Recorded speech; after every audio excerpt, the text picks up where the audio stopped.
Today we're going to talk about Lesson 1, which is problem-solving strategies. Our main focus in this lesson is to teach you to think like a mathematician. So we're going to be talking about several different problem-solving strategies. The Common Core State Standards for Mathematics identifies 8 mathematical practices. So we're going to talk about the first one today.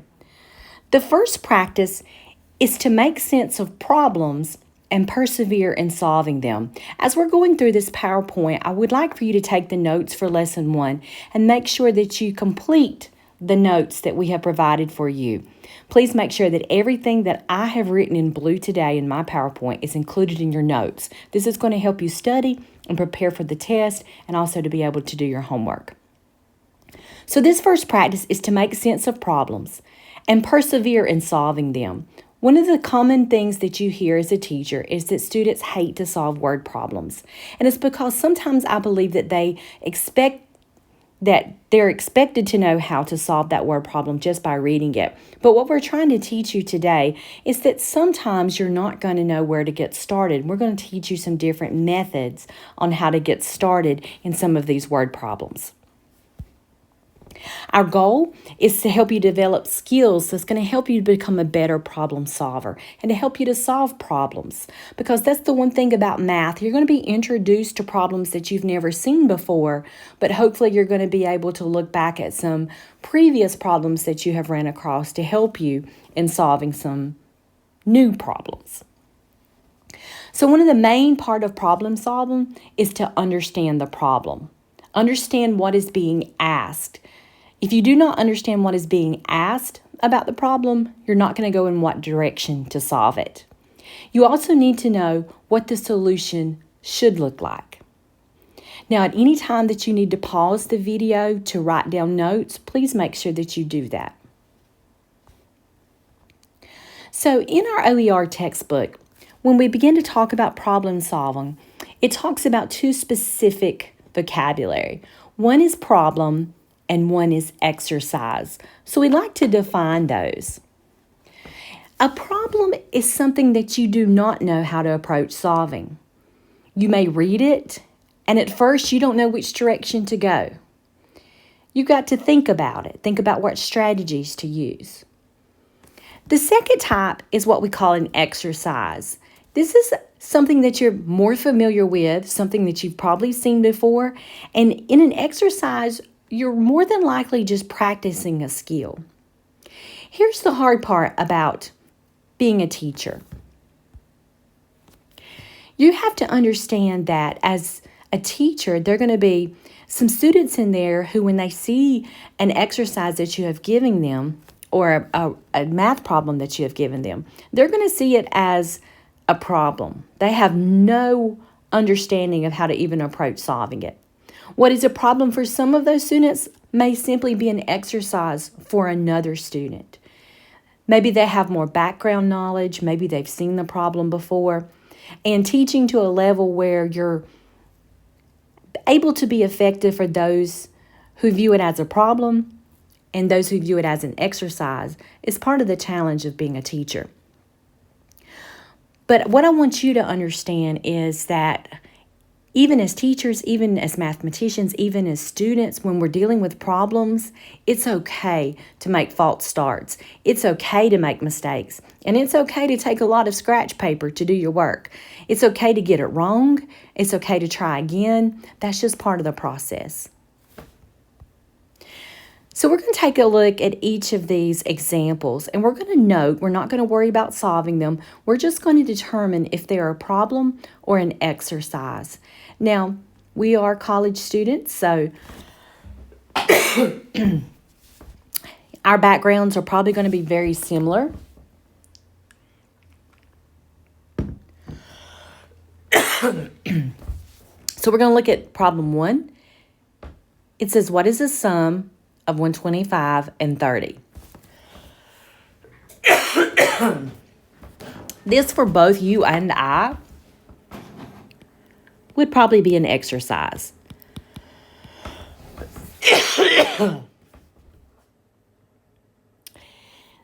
Because we definitely know how to add 125 and 30 together. Number 2, this clock has been broken into 3 pieces.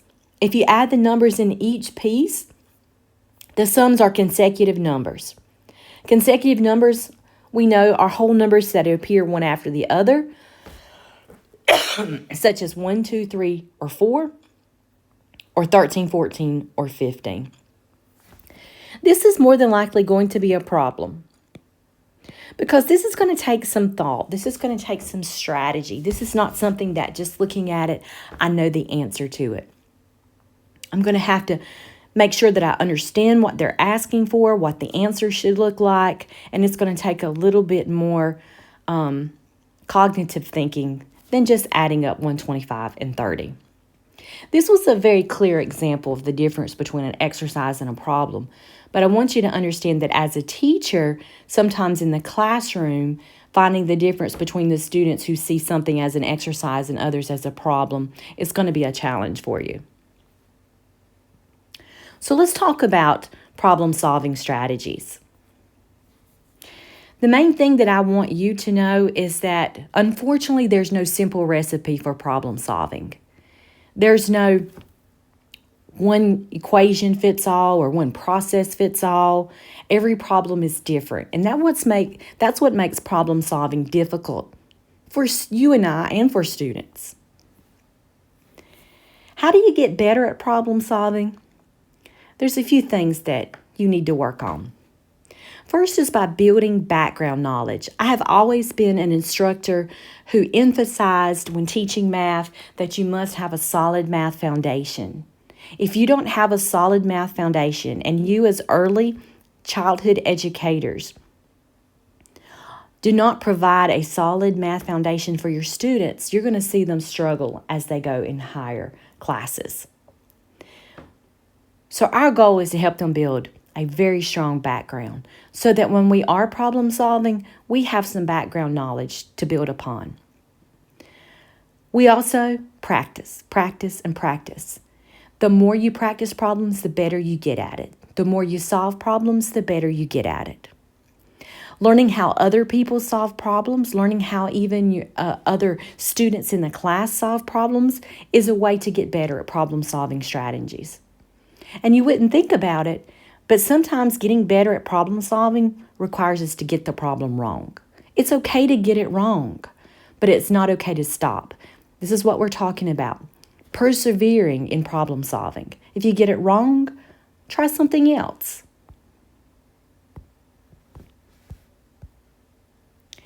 And know that there is no single strategy that works every time. Sometimes it's different strategies. Sometimes it may be a combination of strategies. So I'm going to let you take the time to write down these 10 problem-solving strategies that are discussed in your OER textbook.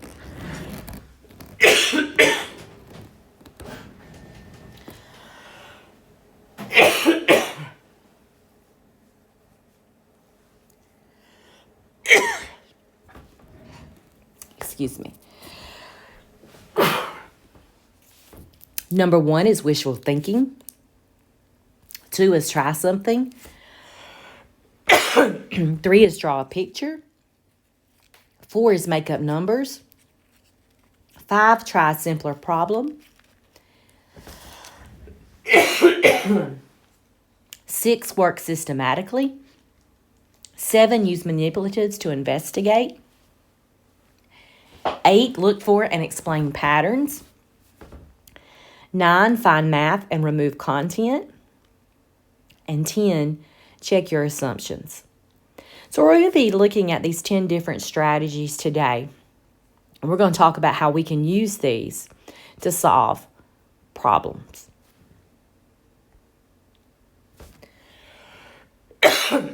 We can't talk about problem solving without talking about George Golia.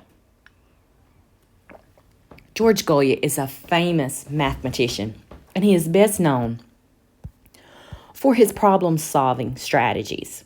He was a very effective problem-solving strategist.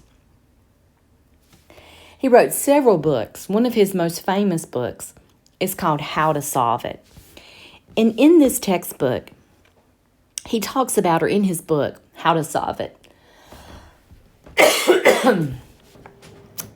he outlines 4 main steps for problem solving: to understand the problem, to make a plan, to carry out a plan, and look back over your work. How could it be better? Again, here we go back to understanding the problem. He even emphasized, you must know what the problem is asking you to solve. Then you have to come up with a problem-solving strategy, some type of plan, how you're going to solve the problem. And of course, the next step, to carry out that plan. And then look back over your work. Does that answer make sense? Does the solution make sense? Does the solution answer the problem? Was there an easier way to solve it? Now that I know the answer, could it be better? You're going to see an example in just a few minutes where we look at 2 ways of solving a problem. One I find much easier than the other. However, you're going to see that students learn differently. Some student might prefer one method, another student a second method. So that's why it's important to give them a toolbox full of different problem-solving strategies. So let's talk about problem strategy number 1, wishful thinking. This is a textbook problem that comes from our OER textbook. Problem 1.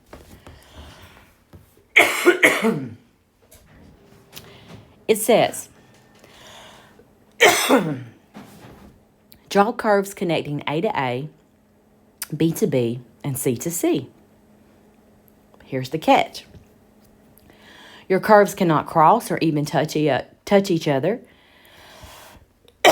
They cannot cross through any of the lettered boxes. And then they cannot go outside the large box or even touch its sides. Well, how are we going to do this? How are we going to draw curves that cannot cross, that cannot touch each other, but I've got to get from A to A, B to B, and C to C, and the way it's drawn, the way I'm looking at it, I don't firsthand see a method to get from A to A and B to B to C to C without them crossing or touching. So what is wishful thinking problem-solving strategy? What does it do? It says, don't be afraid to ask yourself some what-if questions. What if the picture was different? What if I could move that picture around? Does the boxes have to stay in the same place, or can they be shuffled in a way? It just said I couldn't cross the lines. What if the numbers were simpler? In some problems that you're going to see in just a moment, they have big numbers. What if I could make the numbers smaller? Could I find a way to solve the smaller numbers and then work forward? What if I just made up some numbers? What if they didn't give me a starting number or any numbers and I have to come up with a solution? Could I put numbers in the problem to make it easier? So the wishful thinking lets you ask yourself questions. So we're going to go to a textbook video now, and we're going to watch a solution of that problem we were just studying.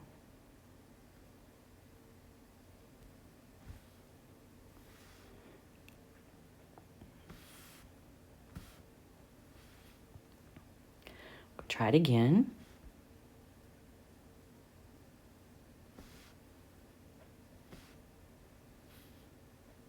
All right, now watch it. As the blue boxes, see, we're going to shift them and we're going to move them. And when we shift the location of those boxes, let's see if I can pause it for just a little bit. Come back just a little bit.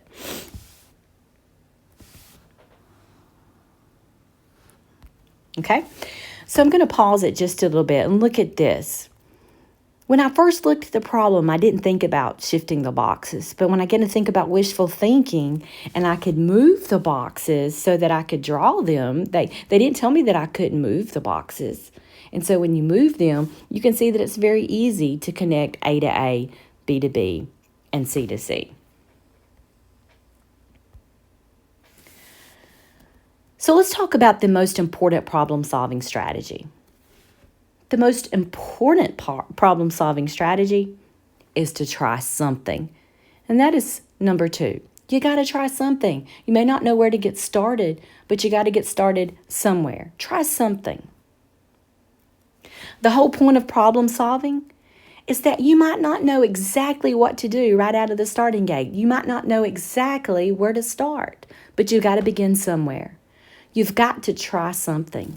And the best part about it is, if it doesn't work, all I have to do is try something else. We're going to persevere. We're not going to stop when I get it wrong the first time or I can't figure it out in the first 5 minutes. That's the challenge of problem solving, is to continue working with it. Don't give up. The third problem solving strategy says draw a picture. This is from problem 2 in our OER textbook called Payback. It says, last week, Alex borrowed money from several of his friends. He finally got paid at work, and so he brought cash to school to pay back his debts. First, he saw Brianna, and he gave 1/4 of the money he had brought to school. Then he saw Chris, and he gave him 1/3 of what he had left after paying Brianna. And finally, Alex saw David, and he gave him half of what he had remaining. Who got the most money from Alex? And can you present something in this situation by drawing a picture?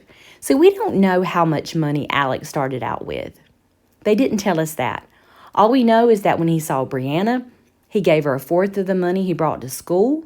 And then when he saw Chris, he gave him 1/3 of what he had left after paying Brianna. And then finally, when he saw David, David got half of what he had left. So how do we find out who got the most money from Alex? Let's watch this video.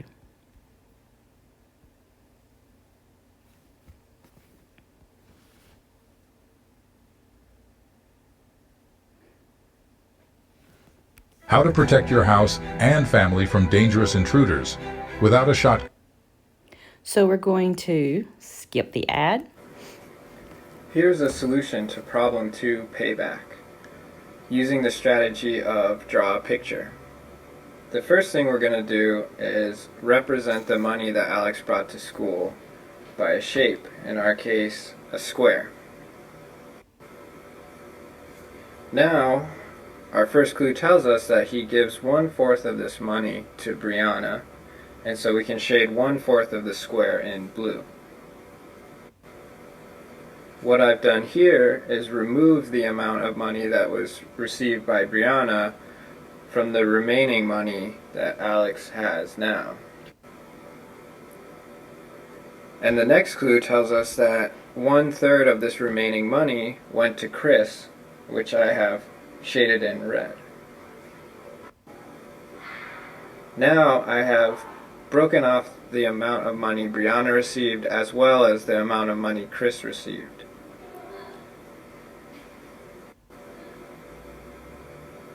Okay, now the final clue tells us that 1/2 of the remaining money went to David, and so in this case it's the square that I've shaded green.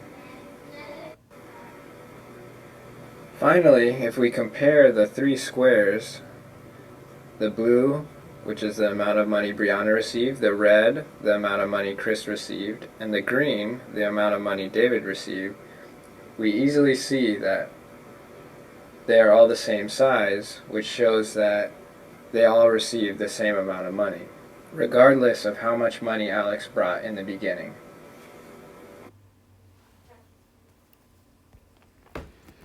So you can see there from drawing a picture that it was easier to figure out that there wasn't one that got more money than the other. They all received the same amount of money. So by starting off with drawing a square, Brianna gets 1/4 of that. So we shade hers in blue. That leaves 3/4. They get 1/3 of that. Chris does. And so if he gets 1/3, he gets 1 square. And so that leaves him with 2 squares. David gets half of that, so they all get the same amount of money. Even though we didn't know how much money he started out with, we were able to figure out that they all got the same amount of money. So, we're going to take that same problem, but we're going to use problem solving strategy number 4, make up numbers. You can work forward. We can start off by assuming Alex had a specific amount of money. For instance, I'm going to say $100, something that's going to be easy to work with. And then we're going to figure out how much he gives each person. And then we're going to look at it a second way, where we work backwards. See how much he ended up with to see how much he started with. So we're going to start with making up numbers by starting working forwards with a fixed amount. So again, I chose $100. Alex sees Brianna. He gives her 1/4 of his $100. So 1/4 of 100 is $25. So how much does that leave Alex now? Well, he had $100. He gave Brianna 25. So now Alex has $75. The problem says that Alex sees Chris and he gives him 1/3 of what he has left. So 1/3 of $75 means that he gives Chris also $25. So he had $75.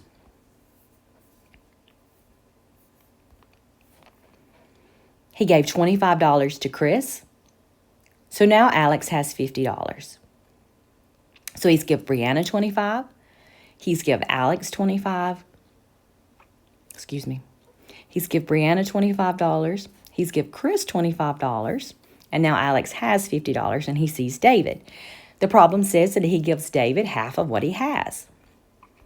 So 1/2 of $50 is also $25. So you can see that Brianna, Chris, and David all get $25.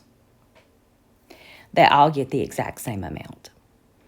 That is making up numbers and working forward.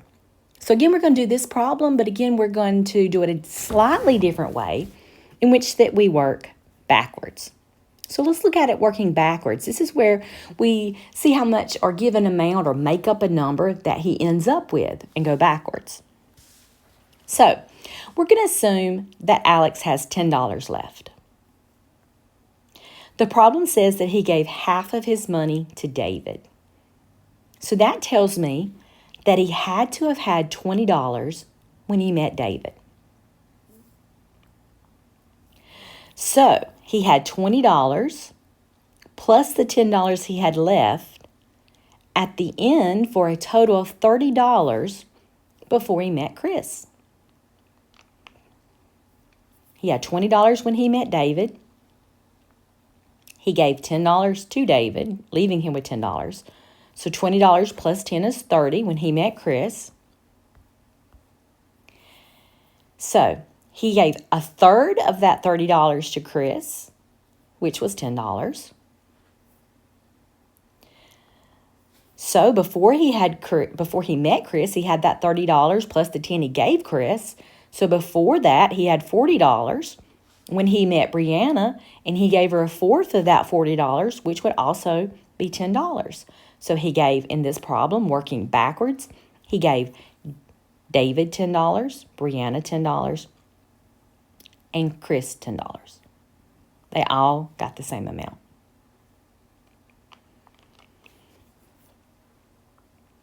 Okay, time to look at a different problem. We're going to talk about squares on a chessboard and how we can try a simpler problem. This is problem solving strategy number 5. We're going to try to make this problem a little bit simpler in order to solve it. It says, how many squares of any possible size are on an 8x8 chessboard? Unfortunately, the answer is not 64. That would be nice just to be able to multiply those together, but we can't. Matter of fact, the answer is a lot bigger than that. So, if you're approached with a problem that you don't know how to solve, one problem-solving strategy is to solve a related or similar problem. Try something just a little bit simpler. Instead of going right to trying to solve an 8x8 chessboard, that's pretty big. What about trying to solve a problem for smaller boards? What about a 1x1 board, a 2x2 chessboard, or a 3x3 chessboard? So we can keep track of this problem by using a diagram. All right, so I've got listed at the top the size of the board. All right, so if I have a 1 by 1 square. Then we're going to list on the side how many squares I would have that are 1 by 1, or 2 by 2, or 3 by 3. So if I have a 1 by 1 square, I have 1 by 1 square. I have 0 2 by 2 squares, and of course 0 3 by 3s and 0 4 by 4s. A 2 by 2, I could make 4 1 by 1 squares out of it. That would give me one possibility. I could also take that 2 by 2 and I would have 1 2 by 2 square. So 5 possibilities of squares. On a 3 by 3, I would have 9 1 by 1s, 4 2 by 2s, or 1 3 by 3. So what if we're trying to figure out the number of possible squares for that 3 by 3 chessboard? From my diagram, you can see that there are 0 squares of 0 by 0. There was 1 by 1 square. So 1 by square plus 0 squares gives me a total of 1 possibilities for squares with a 1 by 1. In the 3 by 3, I have in the 2 by 2s, I have 4 1 by 1 squares, 1 2 by 2 square, and 0, of course, 0 by 0 squares. So 4 plus 1 plus 0. In the 3 by 3, I have 9 1 by 1 squares, 4 2 by 2 squares, and 1 3 by 3 squares, and 0 by 0 squares. So 9 plus 4 plus 1 plus 0. So if n is 3, the number of squares on my n by n grid is 0 squared plus 1 squared plus 2 squared plus 3 squared, or 0 plus 1 plus 4 plus 9 equals 14. So by looking at smaller numbers, I was able to find out the possibility of squares on a 3 by 3 chessboard. Looking at smaller numbers. But in looking at smaller numbers, I'm also seeing a pattern being established here. 0 squared, 1 squared, 2 squared, 3 squared, for n equals 3 for a 3 by 3 board. So we're going to just sum up the squares from 0 to n. So now let's go back to the original problem. I had an 8 by 8 chessboard. So for an 8 by 8 chessboard, I'm just going to sum up the squares. So 0 squared plus 1 squared plus 2 squared plus 3 squared plus 4 squared plus 5 squared plus 6 squared plus 7 squared plus 8 squared gives me a total of that sum. There are 204 possibilities of squares on an 8 by 8 chessboard. Albert Einstein had a famous quote that says, "It's not that I'm so smart, it's just that I stay with problems longer." We all consider Albert Einstein to be a genius, an extremely smart person, but even he got problems wrong. Even he didn't know how to do things. The secret to being a good mathematician is to keep trying. If you get it wrong, don't give up. Try something else. Fall back on your problem-solving strategies. See if you can come up with something else. So we want to define manipulatives. Manipulatives are any concrete object that allows students to explore an idea in an active, hands-on approach. Manipulatives are things that we can give students that they can have in their hands to learn with.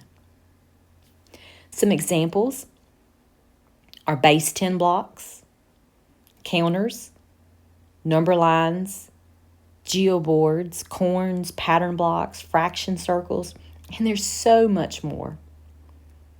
You could cut out shapes and it'd be manipulatives for students to visualize, to put their hand on what a circle looks like, what a triangle looks like. Manipulatives is going to be things that you use in early education to teach students lots of math skills.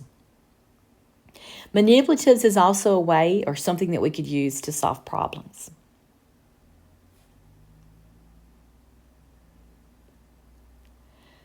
So how do you use manipulatives to solve problems? It allows students to use a hands-on experience to help them investigate problems. You know, students learn differently. Sometimes drawing a picture is not enough. They need actual materials in their hand to move around, to investigate, to manipulate, to put into different scenarios to help them to investigate the problem. This hands-on approach to learning is some of the best problem-solving strategies that young elementary students can begin to learn. Another method or problem-solving strategy is something that I mentioned earlier, which is to try to find a pattern. Patterns are a sequence of repeated objects, shapes, and numbers. You're going to find out that one part of building upon your knowledge is you may have seen something before and you saw a pattern was established, and so when you see that problem again, you sort of repeat the same pattern. Patterns is an excellent way to find out how to solve problems. Look for patterns. Look for patterns so that you can explain them. And when you find patterns, they'll help you solve problems. Pattern recognition is a key, and problem solving is a key in math. Being able to find patterns in math is one of a great way to build skills. And recognizing a pattern helps you break down the problem, and it helps you build a path to finding the solution. One of the things that helped me be a good math student when I was growing up was that I was able oftentimes to see a pattern in things. And when I saw that pattern again, I would remember previous problems that had very similar problems or very similar patterns, and I was able to use that pattern to solve things. So look for patterns when you're problem solving, and teach your students to look for patterns. I know that when you start in pre-K, they begin to teach you to start looking for patterns of things, and you have to choose what is next. But that really is just a basic building skill to even help you be a good mathematician as you continue to get older. Problem-solving strategy 9 is to find the math and remove the context. A lot of times students read a long word problem, and it's full of a lot of unimportant details. Take out all the things that don't matter. Take out the things that have no relationship to the problem. Get rid of those unimportant details. They're not going to help you solve the problem. Matter of fact, they may even confuse you. Get down to the basics. Look at the underlying math problem. That's what you're going to focus on, not all the important details. Make sure you go back to the original question and see if you can solve it using the math after you've taken out all these other important details that don't matter. Go back and look and see if you understand the problem now better, now that you've removed all that extraneous stuff that doesn't mean anything. A lot of times students will get stuck because of all of these unimportant details that are worded in a math problem, that they're not going to help you solve it. They have nothing to do with solving the problem whatsoever. Get down to the basics. And the last problem-solving strategy that I want to talk about is to check your assumptions. Go back and check your work. Does it make sense? Does what you're assuming make sense? Is it in the correct assumption for the problem? And don't add extra assumptions that are not in the problem. For instance, when we were talked about wishful thinking, don't assume that I can't move those boxes. They didn't tell me that I couldn't. Don't put extra assumptions in there that are going to prevent you from possibly solving the problem. And ask yourself, am I constraining my thinking too much? Sometimes we can get so focused on the problem that we constrain ourselves not to look at alternative ways or another assumption, another thing that we could do to solve a problem. Don't get stuck in a one mindset, one way to do something. And don't assume assumptions that are not there. So let's take a look at this last problem. Problem 4, the broken clock. We've talked about it before. This clock problem was the one that we identified as a problem or exercise in this previous presentation. The clock has been broken into 3 pieces. And if you add the numbers in each piece, the sum are consecutive numbers. So 11 plus 12 is 23, 24, 25, 26. 9 plus 8 is 17, plus 10 is 27. And we get 7 plus 5 is 12, plus 6 is, where do I go? 3 plus 4 is 7, plus 5 is 12, plus 6 is 18. 18 plus 7 is 25. We can see that those are consecutive numbers. But look what they're asking us now. Can you break another clock into different number of pieces so that the sums are consecutive numbers? Assume that each piece has at least 2 numbers and that no number is damaged. In other words, I can't take 12 and split it up and have a 1 and a 2. So in the previous problem, we added them up the way they had split it up. And we had 25, 26, and 27. And yes, they are consecutive. But now they want us to try a different way. So this is what I'm talking about in trying to constrain yourself. The way that we have worked the problem and drew this line in the first place was that the numbers were side by side. What if, though, that I took that same clock and I didn't assume that the numbers had to be side by side? Look at this. I could draw it in such a way it's still 3 segments of the clock, but I'm not doing it in chunks like here where they were 11, 12, 1, 2, 3, 4, 5, 6, 7. I was constraining my thinking too much if I think like this. Let's see. 10 plus 9 is 19.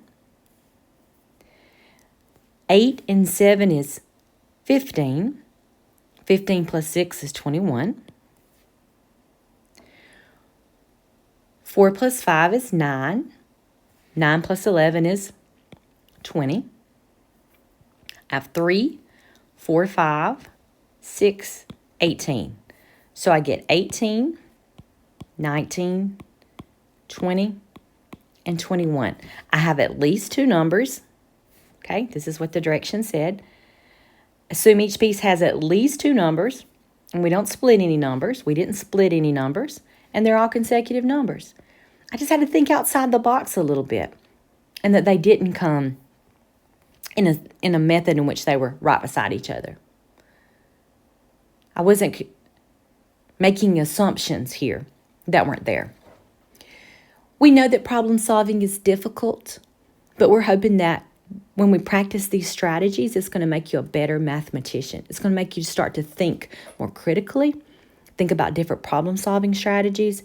And remember, we're building our knowledge, we're practicing, we're not giving up, and we know it's okay to make mistakes. And we've got to teach our students it's okay to make mistakes, but we got to keep trying. That's the process of problem solving. Making mistakes and keep trying.